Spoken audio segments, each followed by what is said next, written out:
మనకు నచ్చాలి, మనం చర్చించి పెట్టుకోవాలి. కానీ ఎవడో దానయ్యకు నచ్చింది మీకు నచ్చినా నేను నా కొడుక్కి చచ్చినా పెట్టను.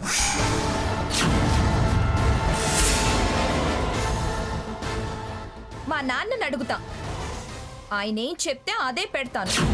పుల్లయ్య అని పెట్టమన్నా పెడతాను అంతే. ఏయ్, అతిగా వాగేవంటే ముఖం పగిలిపోతుంది.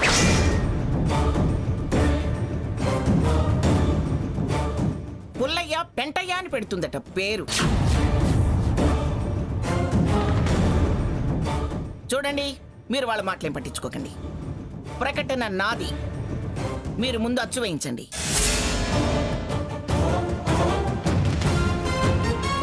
ఎవరికి చెందాల్సింది వాళ్ళకి కవర్లో పెట్టి మరీ పంపిస్తాను.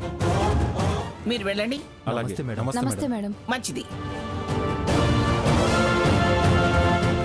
పేరు సెలక్షన్ చేసిన వాళ్ళకి ₹1,00,000 బహుమానం అని చెప్పడం తప్ప కాదా? రేపు ఈ పేరు నేనే ఇచ్చా, అదే పేరు పెట్టారు అని ఆ చెప్పినోడు టముకేసుకుంటూ తిరిగితే పేరు కూడా పెట్టుకోవటం రాని చెమటలు అంటారు. అది నాకు నామర్ద. ఈ ముష్టి వ్యవహారాలు నాకు నచ్చవు. స్వర్ణ, ఏం కూసామే? నావి ముష్టి వ్యవహారాలా? 1,00,000 పారేసేది నేనే, ఎందుకు ముష్టి అవుతుంది? చెప్పవే సీత, చెప్పు. ఇది ఇలా వాగడం, నన్ను ఇలా మాట్లాడడం తప్ప కాదా? వదిలేవే. తప్పా కాదా అంటూ మళ్ళీ దీనికో విచారణ. విచారణ కాదు, తప్పుని తేల్చడం. చెప్పవే సీత. తప్పే అమ్మమ్మ గారు.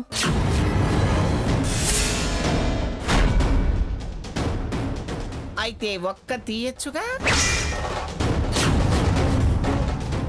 ఏంటే మాటి మాటికి వక్క లెక్క అంటావు? తన కొడుక్కి తనే పేరు పెట్టుకోవాలనుకుంటుంది, అది తప్పేనా?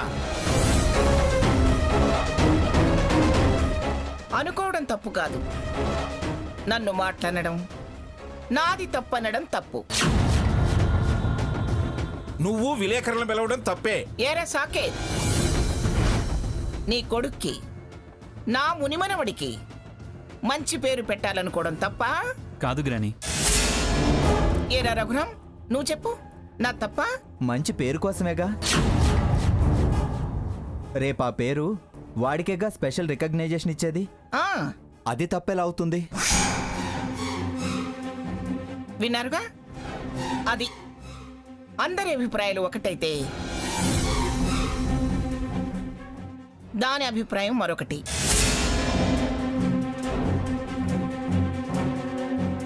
అంటే దాని కడుపులో నా మీద కక్ష, నన్ను అవమానించాలనే కోరిక పుష్కలంగా ఉంది దానికి. అందుకే ఒక్క తీసేది. చూడవే, ఇది 5వ ఒక్క. లెక్కేసుకొని గడిలో ఉంటే నీ అక్క గడప లోపలుంటుంది, లేకపోతే గడప దాటాల్సి వస్తుంది. జాగ్రత్త.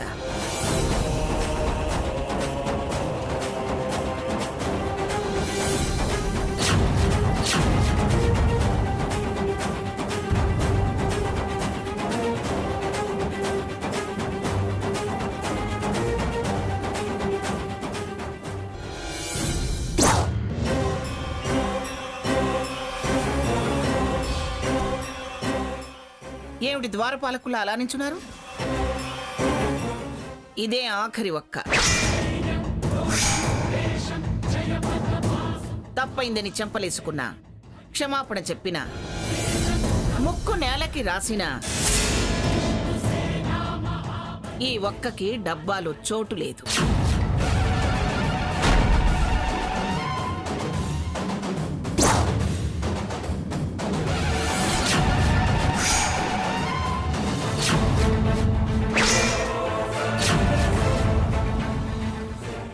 నీకే ఇంట్లో స్థానము లేదు. వెళ్ళవే. వెళ్ళు. నీకే మర్యాదగా బయటికి వెళ్ళు. చాలా అన్యాయం అమ్మమ్మ గారు. నా చెల్లెలి కాపురాన్ని నిలబెట్టడం కోసం వచ్చిందాన్ని నేను. దాని కాపురం నిలబెట్టడం కోసం దాని తప్పుల్ని నా నెత్తి మీద వేసుకున్న దాన్ని. నాకే ఇంట్లో స్థానం లేదనడం చాలా అన్యాయం అమ్మమ్మ గారు. ఏమిటే నాకే న్యాయ అన్యాయాలు చెప్పేంత పెద్దదానివైపోయావా నువ్వు? ఇలా వాదిస్తారనే ముందే ఒక్కల షరతు పెట్టా. లెక్కబెట్టి మరీ తప్పుల్ని కాచా. అయిపోయాయి, అన్నీ అయిపోయాయి. అందుకే ఆ ఒక్కతో పాటు నువ్వు కూడా బయటికి వెళ్లాల్సిందే అంటున్నాను. రఘు, నువ్వైనా చెప్పు రఘు. మీ నాన్నమ్మతో నువ్వైనా మాట్లాడు రఘు. నీ సీతని బయటికి వెళ్ళిపోమంటున్నారు. వద్దని చెప్పు రఘురామ్. నానమ్మతో వద్దని చెప్పే అర్హత నాకు కానీ నన్ను చెప్పమనే అర్హత నీకు కానీ లేదు. ఎందుకంటే వద్దు సీత, స్వర్ణను సమర్థించొద్దు, తన తప్పు తాను తెలుసుకుంటేనే కాపురం సరిదిద్దుకోగలుగుతుందని చాలాసార్లు నీకు చెప్పాను. చెప్పిన ప్రతిసారి నీ తమ్ముడికో న్యాయం, నా చెల్లెలకో న్యాయం అని ప్రశ్నించావు. అందుకే ఇప్పుడు శిక్ష అనుభవించాల్సి వస్తుంది. అనుభవించు. ఏంటి బావా అనుభవించు అంటావు? తను వెళ్ళిపోతే నీకు శిక్ష పడ్డట్టు కాదా? అక్క లేకుండా నువ్వు సంతోషంగా ఉండగలవా? మనశ్శాంతిగా బ్రతకగలవా? అదంతా గతం. సీత ఎప్పుడు నా మాట వినడం మానేసిందో అప్పుడే మా ప్రేమలో పొరపచ్చు మొదలైంది. వదిలిపెట్టేరా, దాంతో నీకు వాదనలేమిటి? ఏ తప్పు జరగకుండా చూసుకుంటా అమ్మమ్మ గారు అని మాటిచ్చి మరీ వచ్చింది. ఇప్పుడు మాట తప్పింది. ఇక బయటకెళ్ళక తప్పదు. సీత, ఏదైనా పోకముందే కాపాడుకోవాలి గాని పోయిన తర్వాత అయ్యో పోయిందే అని ఏడిస్తే ప్రయోజనమేముంది? నువ్వేడ్చినా, చోరు పట్టుకుని వేళ్లాడినా నేను కనికరించను, అస్సలు మన్నించను. నన్ను అరిపించి ఆయాసం తెప్పించకో. వెళ్ళో. తాళి పడిన తర్వాత మెట్టి నీళ్ళే పుట్టి నీళ్ళు అవుతుంది. తాళే తెగదింపులవుతుంటే ఇంకా మెట్టి నీళ్ళు పుట్టి నీళ్ళు అని దీర్ఘాలు తీస్తామేమిటి? దీర్ఘాలు పా.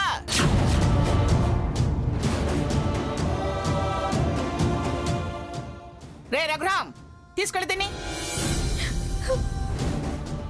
పుట్టి నీళ్ళు గుర్తు చేసి మరీ అప్పచెప్పిరా. సీత పద. రఘురామ్ ప్లీజ్ రఘురామ్, నేను నీ సీతని రఘురామ్. వద్దు. నువ్వు మా నానమ్మ గీసిన గీత దాటావు. బావా నువ్వు రావణాసురుడి అవుతావా? నువ్వు శూర్పణఖవయ్యే ఇక్కడ దాకా తీసుకొచ్చావు. మాట్లాడుకో. రే రఘురామ్, లాక్కెళ్ళరా దాన్ని.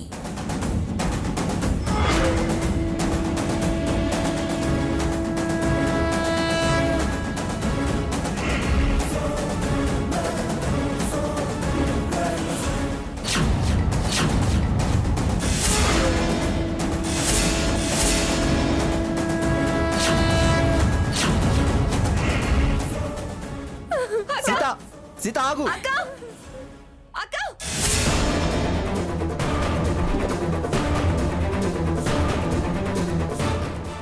సీత, సీత, అక్క అక్క ఆగక్క. సీత ఆగు. సీత ఆగు. అక్క సీత, అక్క సీత,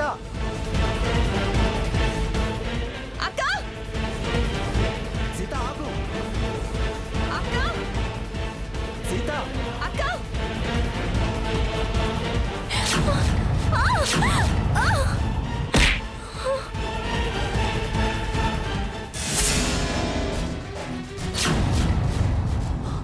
సీత, సీత, అక్క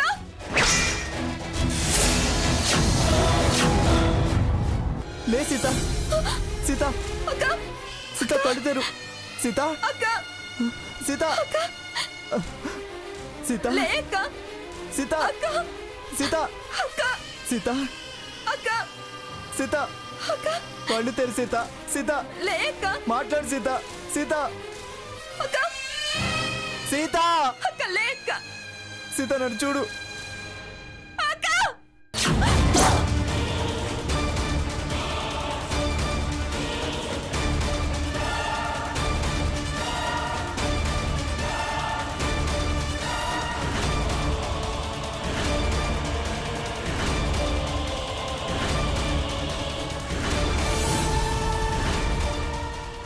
అక్కలైపోతే అక్కన అమ్మమ్మ ఇంట్లోంచి తరిమేస్తుంది. వేరు కాపురం ఎట్టి పరిస్థితుల్లో పెట్టనివ్వదు. నా తప్పుల అక్క మీద పడకుండా అక్క సేఫ్గా ఇక్కడే ఉండాలంటే వేరు కాపురం పెట్టక తప్పదు. ఆలోపు నేనే తప్పు చేసినా వక్క వక్క అంటూ బెదిరిస్తుంది. ఇప్పటికే 5 అంటూ అంకెలు చెప్తుంది. అవేమో తరిగిపోతున్నాయి. అసలు వక్కల లెక్కలే మార్చేస్తే పారేసినవి లెక్కేస్తుంది కానీ డబ్బాలో ఉన్నవి ఎన్ని అని లెక్కేయలేదుగా. గుప్పెడు పట్టింది. ఆ గుప్పెడు దగ్గర అవ్వకుండా చేస్తే ఆ డబ్బా ఖాళీ పూరిస్తే ఎస్. తప్పు దాందైనా నీదైనా నీ తప్పు కిందే లెక్కిస్తూ ఒక్కొక్క ఒక్కని అవతల పారేస్తాను. ఇవి అయిపోయేదాకా క్షమిస్తా. ఆ తర్వాత తప్పెవరిదని తీసివేతలు కూడికలు లేకుండా సీత నిన్ను బయటికి గెంటుతా. సీత అమాయకంగా చెల్లెల మీద ప్రేమతో తన నెత్తిన వేసుకుంటుంది. నానమ్మ ఒక్కలు తీసేస్తూ ఉంది. స్వర్ణలో మార్పు వచ్చే సూచనలు కనపడడం లేదు. నానమ్మ సీతను ఏం చేయదు, బయటకు పంపదనే ధైర్యం కావచ్చు. కానీ నానమ్మ పంతం పట్టుదల తనకు తెలియదు. సీతను తను మన్నించకపోతే నా బతుకు దుమ్ము కొట్టుకుపోతుంది. ఎలా అయినా నానమ్మను బతిమిలాడి ఆ ఒక్కల లెక్క వద్దు, ఎవరి తప్పు వాళ్ళదే అనేలా చేయాలి. అప్పుడు కానీ ఆ స్వర్ణ దారిలోకి రాదు. నానమ్మ మాట నేను విని సీతకు కండిషన్ పెట్టాను.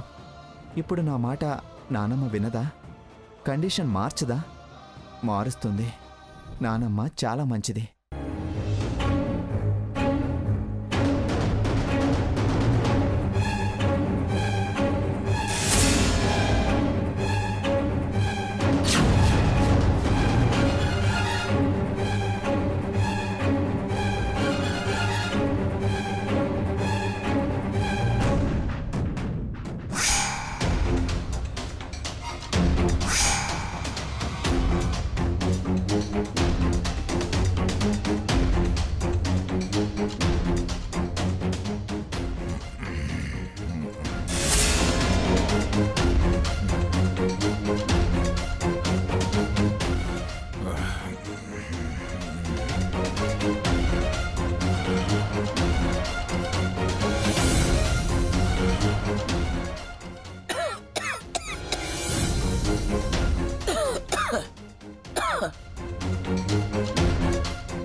స్వర్ణేమైంది? ఇప్పుడే కనిపించింది కదా, ఎక్కడ దాక్కుని ఉంటుంది?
ఏమిట్రా ఈ టైంలో నా గది కిందకు వచ్చావు?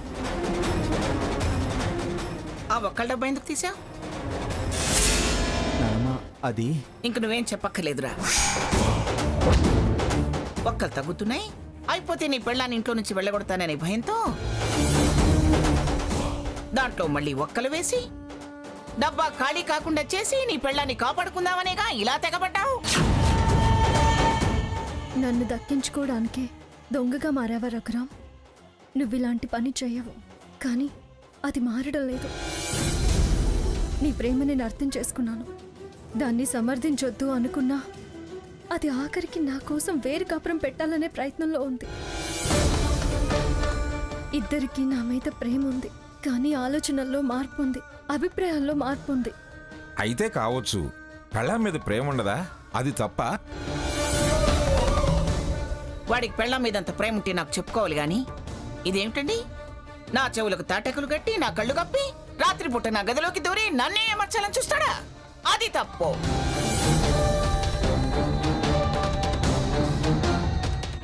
ఇలాంటి దొంగ వ్యవహారాలు నాకు నచ్చవు.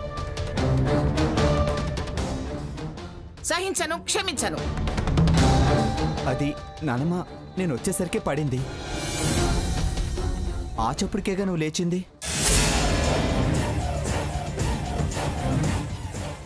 నేను దాన్ని సరిగ్గా పెట్టాలని చూసా, ఒక్కలు వేయలేదు. వేసింది వేయింది నాకు తెలుస్తుందిరా.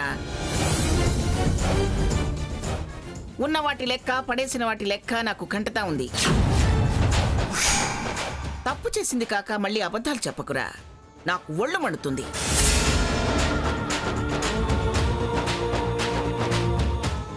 నువ్వు కాక ఇంకెవరొచ్చారా? నీకన్నా ముందు ఈ గదిలోకి ఇంకెవరొచ్చారు? అది స్వర్ణ వచ్చిందని చెప్పినా ప్రూవ్ చేయడానికి తను ఇప్పుడు ఇక్కడ లేదు. నేను చెప్పినా నానమ్మ నమ్మదు.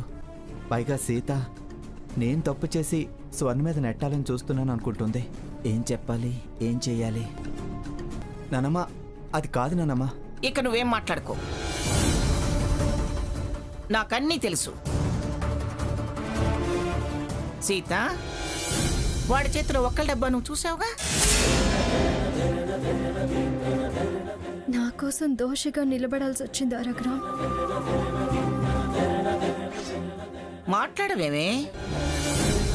వాడు ఒక్కల డబ్బా అక్కడ పెట్టడం నువ్వు చూసావుగా? చూసానమ్మగారు. అది నిజాయితీ అంటే. వాడి చేతిలో ఒక్కల డబ్బా నువ్వు చూసావుగా? నా కోసం దోషిగా నిలబడాల్సి వచ్చింది రఘురాం. మాట్లాడవేమే? వాడు ఒక్కల డబ్బా అక్కడ పెట్టడం నువ్వు చూసావుగా? చూసానమ్మగారు. అది నిజాయితీ అంటే. మొగుడు తన కోసం తప్పు చేసినా వాణ్ణి సమర్థించడానికి అది అబద్ధం చెప్పలేదు. పిఠాపురం వంశంలో పుట్టి అబద్ధాలు, దొంగ పనులు. కానీ అది ఈ వంశానికి కోడలిగా వచ్చినా ఈ వంశ గౌరవాన్ని నిలబెట్టింది. వలపక్షం చూపించలేదు. ధర్మం పాటించి నిజం చెప్పి నికార్సైన పిఠాపురం కోడలనిపించుకుందిరా అది. రే రఘురాం, ధైర్యంగా చెప్పి నన్ను మెప్పించి ఒప్పించాలి గాని దొంగ వేషాలు వేసి కాదురా.